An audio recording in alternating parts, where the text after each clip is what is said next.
ফিল্মের শুরুর দৃশ্যে আমরা কিছু লোককে একটি নৌকায় চড়ে যেতে দেখি। এই একই নৌকায় গং তার মেয়ের সাথে ছিল, যার সেদিন জন্মদিন ছিল, এবং গং তার মেয়েকে উপহার হিসাবে একটি ওয়াকি টকি দেয়।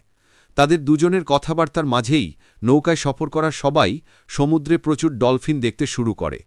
তারা সবাই খুব আনন্দ এবং একই সাথে অবাক হয়ে ডলফিনগুলোকে দেখছিল, কিন্তু তারা জানত না যে এই ডলফিনগুলি খেলছিল না, বরং একটি বিশাল দানবীয় সাপের জায়ান্ট মনস্টারের হাত থেকে নিজেদের জীবন বাঁচানোর জন্য পালাচ্ছিল। কিন্তু অল্প সময়ের মধ্যেই সেই বিশাল দানবটি তাদের নৌকাতেও আক্রমণ করে।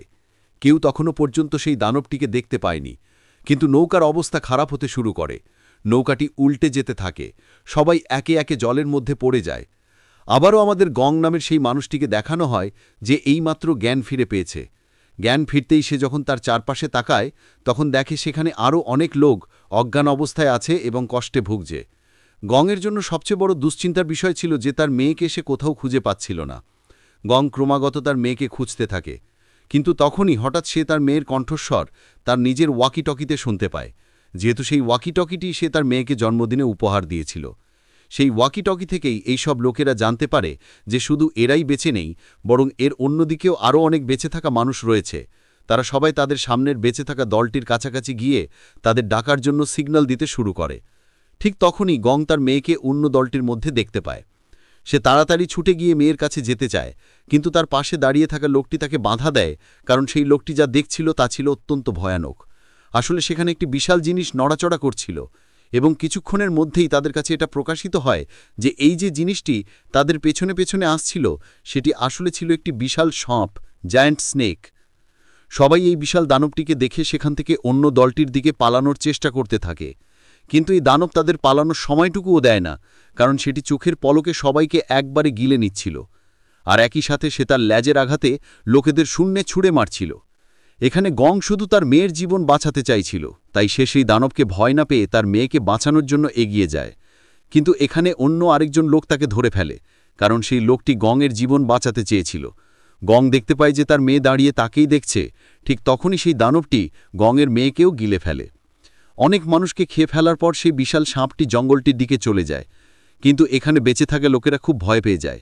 তারা তাদের অনেক সাথীকে হারিয়েছিল, কিন্তু এখানেই আমরা গংকেও দেখি যে এখন আর কোনো কিছুর পরোয়া করছিল না, বরং সে তখন খুব জোরে জোরে কাঁদছিল। ঠিক সেই সময় তার মেয়ের ওয়াকি টকি থেকে কিছু সিগন্যাল আসে, তাই সে এখন তার মেয়ের পিছু নেয়ার সিদ্ধান্ত নেয়। আসলে ওয়াকি টকির সেই সিগন্যালটির অর্থ ছিল যে যারা সাপের পেটে জীবিত গিয়েছিল তারা এখনও মরেনি। তাই গংয়ের সাথে মো নামের আরও একজন লোক সেই সাপের পেটের ভেতরের লোকদের বাঁচানোর প্রস্তুতি নিতে শুরু করে। আর এখানেই বাকি বেঁচে থাকা লোকেরাও তাদের দলে যোগ দেয়। বেশি লোক হয়ে যাওয়ায় তারা তাদের বাঁচানোর জন্য জঙ্গলের ভেতরে প্রবেশ করে। কিন্তু বাইরে দাঁড়িয়ে থাকা লোকেরা তাদের বোকা মনে করছিল, কারণ তাদের মনে হচ্ছিল যে জঙ্গলের ভেতরে যাওয়া মানে নিজেদের মৃত্যুকে আমন্ত্রণ জানানো। কিন্তু এখানেও কি তাদের জীবন সুরক্ষিত থাকতে পারত? এইসব কথা বলার সময় হঠাৎ আরও একটি অদ্ভুত ধরনের দানব তাদের উপর আক্রমণ করে। সেই অদ্ভুত জীবটিকে দেখানো হয়নি, তবে তার লাল রঙের জীবটি দেখানো হয়েছিল, যা জঙ্গলের বাইরে দাঁড়িয়ে থাকা সবাইকে গিলে ফেলতে শুরু করে, এবং সবাই এখন নিজেদের জীবন বাঁচাতে এদিক ওদিক পালাতে থাকে। ঠিক সেই সময় অন্যদিকে আমরা সেই বিশাল সাপটিকে দেখতে পাই, যা তার বাসায় ফিরে এসেছে, এবং সেখানে এসেই সেই বড় সাপটি তার পেটের ভেতর থেকে সব লোকেদের সেই বাসার মধ্যে ছুঁড়ে ফেলে দেয়। এটা করার পর সে আরও খাবার জোগাড় করার জন্য সেখান থেকে চলে যায়। আর এখানে আমরা সেই লোকেদের দেখছিলাম যাদের মধ্যে অনেকেই এত কিছুর পরেও জীবিত ছিল। সেই বেঁচে থাকাদের মধ্যে গংয়ের মেয়েও ছিল। সেখানেই জাহাজের যে ক্যাপ্টেন বেঁচে গিয়েছিল সে এখান থেকে বেরিয়ে যাওয়ার কথা ভাবছিল, কিন্তু দুর্ভাগ্যবশত তাদের পক্ষে এখান থেকে বের হওয়া ছিল অসম্ভব। শুধু তাই নয়, সবচেয়ে খারাপ ছিল এই যে এখানে সেই সাপের বিশাল বিশাল ডিমও। সেখানেই জাহাজের যে ক্যাপ্টেন বেঁচে গিয়েছিল সে এখান থেকে বেরিয়ে যাওয়ার কথা ভাবছিল যে এখানে সেই সাপের বিশাল বিশাল ডিমও মজুদ ছিল। ক্যাপ্টেন সেই ডিমগুলিতে হাত দিয়ে ছুঁয়ে দেখতে চেয়েছিল, কিন্তু গংয়ের মেয়ে তাকে এমনটা করতে বারণ করে, কারণ ডিমটি যে কোনো মুহূর্তে ভেঙে যেতে পারত এবং তার ভেতর থেকে একটি দানব অর্থাৎ একটি সাপ বের হতে পারত। কিন্তু তখনই এখানে এক বোকা ব্যবসায়ী মাটি থেকে একটি পাথর তুলে সেটি ভেঙে দেয়, কারণ তার মনে হচ্ছিল যে যদি আমরা ডিমটি আগেই ভেঙে দিই তবে তার ভেতরের সাপের বাচ্চারা বাইরে আসার আগেই মরে যাবে। কিন্তু এখানে সে নিজের সাথে সাথে সবাইকে বিপদে ফেলে দেয়, কারণ এখন সেই ডিমের ভেতর থেকে একটি বেবি স্নেক বা বাচ্চা সাপ বাইরে আসছিল। সেই সাপটিকে দেখেই সবাই দৌড়ে পাশের গুহার পেছনে লুকিয়ে যায়, আর বেবি স্নেকটি তাদের খাবার জন্যে তাদের পেছনে ছিল। কিন্তু সে লোকেদের খাওয়ার আগে সেখানে একটি মহিলাকে মাটিতে পড়ে থাকতে দেখে, যে প্যারালাইজড অর্থাৎ পক্ষাঘাতগ্রস্ত হয়ে গিয়েছিল। বাকি সবাইকে ছেড়ে সেই মহিলাকে খেয়ে ফেলে, যার ফলে বাকি বেঁচে থাকা লোকেরা বেঁচে যায়। এরপরে এখন আমাদের জঙ্গলের ভেতরের দৃশ্য দেখানো হয়, যেখানে সেই দলটিকে, যারা জঙ্গলের ভেতর থেকে লোকেদের সাপের হাত থেকে বাঁচানোর জন্য আসছিল, কিন্তু বহু ঘন্টা কেটে যাওয়ার পরেও তারা সাপটিকে খুঁজে পায়নি, আর না সেই সাপের বাসা খুঁজে পেয়েছে।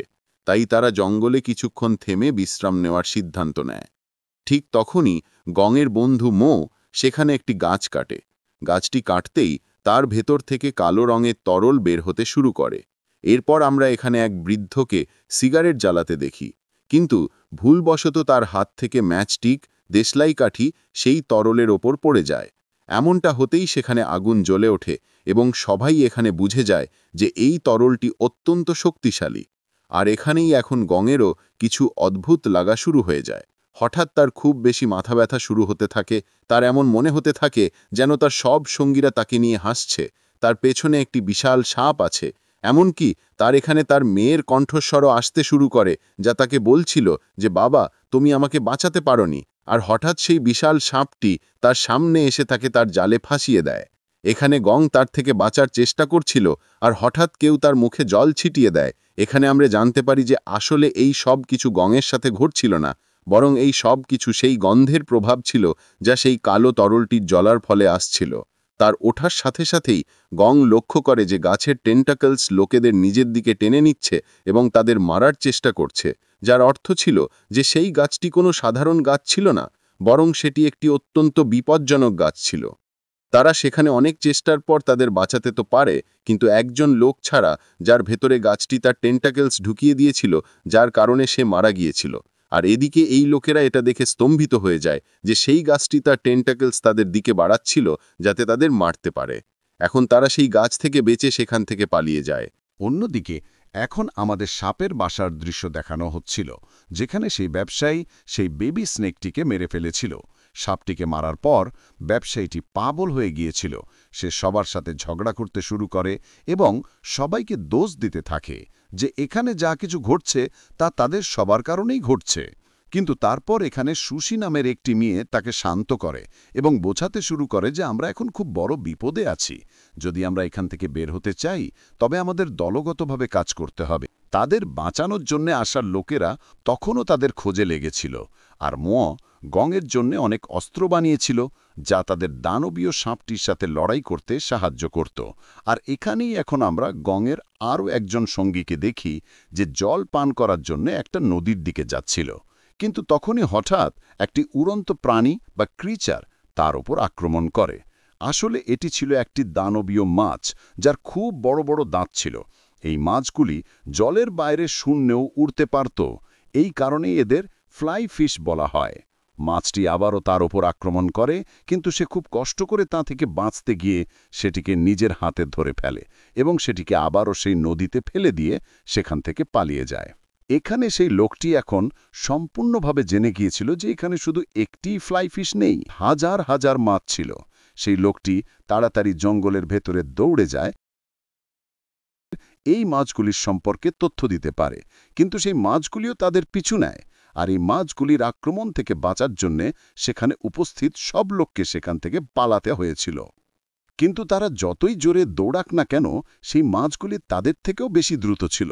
তাই তারা পালানোর বদলে লড়াই করার সিদ্ধান্ত নেয় এবং তাদের হাতে ধরা অস্ত্র দিয়ে তাদের সামনে আসা মাছগুলিকে মারতে থাকে। এখন যেহেতু এত এত মাছকে মারা সম্ভব ছিল না, কারণ তারা খুব বেশি ছিল, তাই তারা সবাই গাছের পেছনে লুকিয়ে যায়। আর মো সেই মাছগুলির সাথে লড়ে যাচ্ছিল যাতে তাদের দলের বাকি লোকেরা সেখান থেকে পালাতে পারে। আর এখন এখানে মোর মনে হয় যে এই মাছগুলি শুধুমাত্র কুয়াশার সাথে সাথেই ভ্রমণ করছিল। তাই তারা জঙ্গলে এমন একটা জায়গায় যায় যেখানে কুয়াশা ছিল না। তারা এই প্রাণীটির আক্রমণ থেকে বেঁচে যায়। কিন্তু বিপদ এখনও কোথায় কেটেছিল? কারণ এখানে একটি খুব বড় প্রাণীর পায়ের ছাপ দেখতে পায়। যখন তারা ওপরের গাছগুলির দিকে তাকানোর চেষ্টা করে, তখন সেখানে গাছের সাথে লেগে থাকা অদ্ভুত একটি দানব গর্জন করছিল। তাদের মধ্যে একজন লোক সেই দানবটিকে একটি পাথর দিয়ে মারতে যাচ্ছিল। ঠিক তখনই অন্য একজন লোক তাকে থামায়, কিন্তু ঠিক সেই সময় সেই দানবটিকে একটি অদ্ভুত টেন্ট্যাকল এসে খেয়ে ফেলে। এই টেন্ট্যাকলটিকে আমরা সিনেমার শুরুর দৃশ্য দেখেছিলাম। ঠিক তখনই চোখের পলকে একটি খুব বড় প্রাণী হঠাৎ আকাশ থেকে তাদের কাছে এসে পড়ে, এবং এখানে আমাদের সামনে প্রকাশিত হয় যে এটি ছিল একটি মনস্টার ফ্রগ বা দানব ব্যাং, যা আগেও তার টেন্টাকেলের সাহায্যে লোকেদের খেয়েছিল। সবাই সেই প্রাণীটিকে দেখে খুব ভয় পেয়ে গিয়েছিল, তাই তারা সেখান থেকে পালিয়ে যায়। কিন্তু এখন সেই দানবটিও তাদের পিছু নিতে শুরু করে। হঠাৎ সে তার জিভ বের করে একজন বৃদ্ধকে ধরে ফেলে, কিন্তু বৃদ্ধ সেই দানবের কাছে হার মানছিল না। সে নিজেকে বাঁচানোর জন্য একটি গাছকে ধরে ফেলেছিল, আর এখন বাকি লোকেরাও তাকে বাঁচাতে এগিয়ে আসে। সবাই তাকে নিজের দিকে টানতে থাকে, কিন্তু এই সব যথেষ্ট ছিল না। তাই এখন সেখানে একজন লোক তার জিভটিকে কেটে দেওয়ার কথা ভাবে, আর যেই সে তার ছুরি দিয়ে তার জিভে আঘাত করে, তখন তার জিভ থেকে এমন কিছু তরল বেরোয় যার ফলে সেই লোকটির মুখ সম্পূর্ণভাবে পুড়ে যায়। সে তার বানানো অস্ত্রটি নিয়ে ফিরে আসে এবং সেই অস্ত্র দিয়ে সেই দানব ব্যাংকটির চোখে আঘাত করে। এই ব্যথার কারণে সে বৃদ্ধ লোকটিকেও ছেড়ে দেয়, এবং এখন সেই সব লোকেরা সেখান থেকে পালানোর সুযোগও পেয়ে যায়। যারা পেছন না দেখে সবাই সেখান থেকে পালাতে শুরু করে। কিন্তু এখন মনস্টার ফ্রগও খুব রেগে গিয়েছিল, তাই সে তাদের পিছু ছাড়ে না এবং জোরে লাফ দেয়। তার এত ছোট লাফে এত দূরত্ব অতিক্রম করে ফেলেছিল, আর সে লোকেদের খাওয়ার আগেই এখানে একটি বিশাল সাপ তাকে শূন্যেই গিলে ফেলে। সেখানে উপস্থিত সবাই এই দৃশ্য ভয় পেয়ে দেখছিল, যা ছিল বেশ ভয়ানক, যে সেই খুব বড় সাপটি সেই বড় ব্যাং দানবটিকে খাচ্ছিল। ঠিক সেই খাওয়ার সময় সাপটির মনোযোগ সেই মানুষগুলির দিকে চলে যায়। যেমন যেমন তারা এগিয়ে দৌড়াচ্ছিল, ঠিক তেমনই সেই বিশাল সাপটি তাদের পেছনে পেছনে খুব দ্রুত আসছিল। এই সময় সেই বৃদ্ধ এবং সেই লোকটি যার উপর ব্যাঙের তরল পড়েছিল, তারা আস্তে আস্তে একসাথে দৌড়াচ্ছিল, এবং তাদের ভেতর দিয়ে যাওয়ার ফলে সেই গাছগুলির মাঝে সাপটির মুখ আটকে যায় এবং সেই লোকদের বাঁচার সুযোগ মিলে যায়। ঠিক তখনই সেখানে একজন লোক তার ওপর নারকেল কোকোনাট ছুঁড়ে সাপটিকে আঘাত করে, যাতে তার মনোযোগ অন্যদিকে চলে যায়। কিন্তু এটা করার ফলে সে নিজেকেই বিপদে ফেলেছিল, আর যে সাপটি তাকে খেতে যাচ্ছিল সে খুব দ্রুত জঙ্গলের ভেতরে দৌড়ে যায় এবং নিজেকে ছোট ছোট গাছের আড়ালে লুকিয়ে ফেলে, যার ফলে সাপটি তাকে দেখতে পায় না, এবং এভাবে আপাতত সেও বেঁচে যায়। এরপরে এখন দানবীয় সাপটি আবার পেছনের দিকে ফেরে, যেখানে সেই বৃদ্ধ এবং সেই অন্য লোকটি ছিল। বৃদ্ধ লোকটি তো এখান থেকে বেঁচে অন্যদিকে পালিয়ে যায়, কিন্তু সেই লোকটি জানতে পারেনি যে সাপটি তার পিছু করছে। আর যেই সে পেছনে মুখ করে, তখন সাপটিকে দেখে সে খুব ভয় পেয়ে যায়। সে এতটাই ভয় পেয়ে যায় যে তার অবস্থা খারাপ হয়ে যায়। সে তার কাছে অনুরোধ করছিল যে প্লিজ আমাকে ছেড়ে দাও, কিন্তু দুর্ভাগ্যবশত সেই বিশাল সাপটি তার কোনো কথার অর্থ বুঝতে পারে না এবং সে তাকে গিলে ফেলে। আর বাকি সবাই সেই সাপটির হাত থেকে বাঁচার জন্য একটি নদীতে ঝাঁপ দেয়, যার কারণে সাপটি তাদের সেখানেই ছেড়ে তার গুহার দিকে চলে যায়। যেখানে গুহার ভেতরে লোকেরা যেই মাটিতে কম্পন অনুভব করে, তখন তারা সাথে সাথে মরে যাওয়ার নাটক শুরু করে দেয়। এখানে এসে সেই বড় সাপটি সেই লোকটিকে ছুঁড়ে ফেলে যে গঙেরই সঙ্গী ছিল, কিন্তু যখন সে সেখানেই দেখতে পায় যে তার বাচ্চাকে কেউ মেরে ফেলেছে, তখন সে এখন খুব রেগে গিয়েছিল। আর যেই সে রেগে এখান থেকে যায়, তখন সবাই এখান থেকে বাইরে বের হওয়ার পরিকল্পনা করতে শুরু করে। যখন সবাই এখান থেকে বাইরে বের হওয়ার পরিকল্পনা করছিল, ঠিক তখনই বিশাল দানব সাপের বাকি ডিমগুলিও ভাঙতে শুরু করে, এবং গঙের মেয়েকে তারা সেখানেই ছেড়ে দিয়েছিল, যার কাছে আর কোনো উপায় ছিল না এই ছাড়া যে সে সেখানেই বসে থাকে। সে এখানে সেই বেবি স্নেকের সাথে এমনভাবে যোগাযোগ স্থাপন করে যেন সে কোনো খাবার নয়, বরং সে তো তাদেরই সঙ্গীদের মধ্যে একজন। আর এখানে সেই সাপটি সেই বাচ্চাটিকে নিজের মা মনে করছিল, এবং সেখানে সেই সাপটি গঙের মেয়েকে ছেড়ে সেই দিকে যায় যেখানে বাকি লোকেরা ছিল। যার মধ্যে ব্যবসায়ী সেই বাসা থেকে বাইরে বের হতে সক্ষম তো হয়েছিল, এবং এখন আমরা অন্যদিকে গংয়ের সাথে তার সব সঙ্গীদের দেখতে পাচ্ছিলাম, যাদের জঙ্গলের ঠিক মাঝখানে একটি অদ্ভুত ধরনের জনশূন্য ঘর চোখে পড়ে। এই জায়গাটি বেশ পুরনো ছিল। সেখানে যাওয়ার পর তারা জানতে পারে যে আসলে এই বিল্ডিংটি একটি গবেষণাগার, মানে ল্যাবরেটরি। এখানে অনেক বইপত্র পড়ার পর তারা বুঝতে পারে যে এখানে লোকেরা এই জায়গার প্রাণীদের ওপর গবেষণা করার জন্য এসেছিল, এবং তাদের পরীক্ষার কারণেই এই প্রাণীরা এত বড় বড় দানবে পরিণত হয়েছে। ঠিক তখনই তাদের বিল্ডিংয়ে আরও একজন লোক এসে পড়ে। আসলে সেই ছিল সেই একই ব্যবসায়ী যে সাপের বাসা থেকে বেঁচে এসেছিল। সবাই তার কাছে বাকি বেঁচে থাকা লোকেদের সম্পর্কে জিজ্ঞাসা করছিল, কিন্তু এখানে সেই ব্যবসায়ী সোজাসুজি মিথ্যা কথা বলে দেয় যে আমার ছাড়া সবাই মারা গেছে। এখন তার কথা শুনে গং তার হুঁশ হারিয়ে ফেলে, কারণ তার মেয়েই তো তার শেষ আশা ছিল। রাত হলে তারা সবাই এখানেই ঘুমিয়ে পড়ে এবং পরের দিন সকালে তাদের ঘুম কিছু হেলিকপ্টারের আওয়াজে ভাঙে। তারা তাড়াতাড়ি বাইরে যায়। গংও সেই হেলিকপ্টারটির দিকে যেতে যাচ্ছিল। ঠিক তখনই সেই সময় সে সেই ওয়াকি-টকি থেকে কিছু সিগন্যাল পায়। এই সিগন্যালটি সেই ওয়াকি-টকি থেকেই আসছিল, যা গংয়ের মেয়ের কাছে ছিল। এখানে অন্যদিকে এত বড় জঙ্গলের সেই হেলিকপ্টারটি সেই বেঁচে থাকাদের দেখতে পায়নি, বরং সেটি এগিয়ে গিয়েছিল। গং তাড়াতাড়ি তার দলের কাছে গিয়ে জানায় যে তার মেয়ে এখনও জীবিত আছে এবং তার কাছে আরও অনেক লোক জীবিত আছে, তাই আমাদের তাদের বাঁচানো উচিত। যখন এখানে ব্যবসায়ী সবাইকে বলছিল যে তোমরা পাগল হয়ে গেছো, সেখানে কেউ জীবিত নেই, আর ব্যবসায়ীর কথা এইসব লোক মেনে নেয়, এটা ভেবে যে গং হয়তো শোকে আছে তাই এইসব করছে। কিন্তু যেই তারা ওয়াকি-টকি থেকে সত্যি সত্যি মেয়েটির কণ্ঠস্বর শুনতে পায়, তখন তাদের বিশ্বাস হয়ে যায় যে সেখানে অনেক লোক জীবিত আছে। তাদের আওয়াজ শুনে সেই ব্যবসায়ী সেখান থেকে পালিয়ে গিয়েছিল এবং এখন তাকে ধরার জন্য সেই বৃদ্ধ লোকটি তার পেছনে দৌড়েছিল। যখন বাকি লোকেরা সেই বিশাল সাপের বাসা খুঁজছিল, এদিকে গুহায় গংয়ের মেয়ের সাথে সেই মেয়েটি ছিল যার নাম সুশি ছিল, এবং সেখানেই আরও অনেক বেবি স্নেক ডিম ভেঙে বাইরে বেরিয়ে এসেছিল। যখন এখানে সেই ব্যবসায়ী আবারও সেই হেলিকপ্টারটিকে দেখতে পেয়েছিল এবং সেই হেলিকপ্টারটিকে নিজের কাছে আকৃষ্ট করে নিয়েছিল, কিন্তু সে হেলিকপ্টারে বসার আগে সেই বিশাল সাপটি হেলিকপ্টারটিকে শূন্যেই গিলে ফেলে। আর এখন এখানে বৃদ্ধ লোকটি সেই ব্যবসায়ীকেও ধরে ফেলেছিল, যে সোজা তাকে মেরে ফেলে। যখন অন্যদিকে এখন আমাদের সাপের বাসার দৃশ্য দেখানো হচ্ছিল, যেখানে এখন অনেক সাপ হয়ে গিয়েছিল এবং তারা সেই দুই মেয়েকে খাওয়ার জন্য এগিয়ে যাচ্ছিল। কিন্তু সবার প্রথমে বেরিয়ে আসা সাপটি সেই সব সাপকে থামিয়ে দেয়, কারণ সেই সাপটির মনে হচ্ছিল যে গংয়ের মেয়ে তাদের মা। এখানেই গংয়ের মেয়ে তার বাবার কণ্ঠস্বর শুনতে শুরু করে, যে তাদের খুঁজতে খুঁজতে সাপের বাসা পর্যন্ত পৌঁছে গিয়েছিল।